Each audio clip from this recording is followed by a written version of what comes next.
recently our event that we had with Smart Growth America, we had our final, we had a final event where it was a mix between, you know, we had storytelling and the community. We had, you know, Kawoomba African dancing drummers, and there was a woman that came up to me, older lady, and she was, I mean, literally in tears.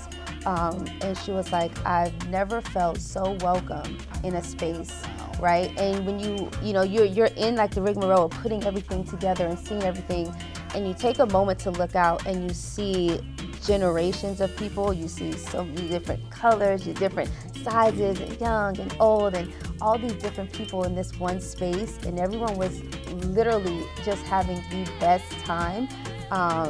And this woman coming up to me, and she was like, you know, there's a lot of tragedy that happened in her life, and she was like, I just saw this event and just decided to come. She's like, and I'm leaving, you know, more filled than when I came in. And that for us, like, you know, we do all the other things, but the community part, the soul part of it, the heart part of it is really like this, you know, that's where it's like, okay, this is good. You know, you get those little affirmations every now and then. It's like, okay, we're in the right space. This is good. Your face lit up telling that story. Yeah. I just love hearing that. And again, that's exactly what we want to hear, because again, that's someone who doesn't feel connected often. I remember, you know, first time entering like queer spaces and being like, oh wait, hold on.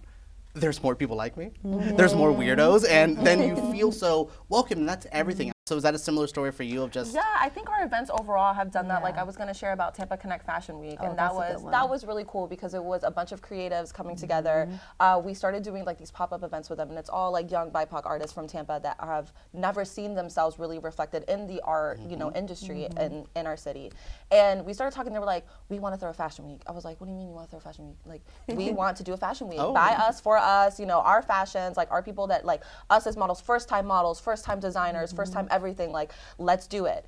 And so when we started, you know, trying to pitch to people, they were like, you guys are literally a bunch of kids. Like, what are you doing? Like, we're not going to give you, you know, $3,000 to throw this together. And we were like, okay. And we ragtagged it. We brought it in. It was one of the most successful events we've had. We had over 50 volunteers over the 3-day weekend.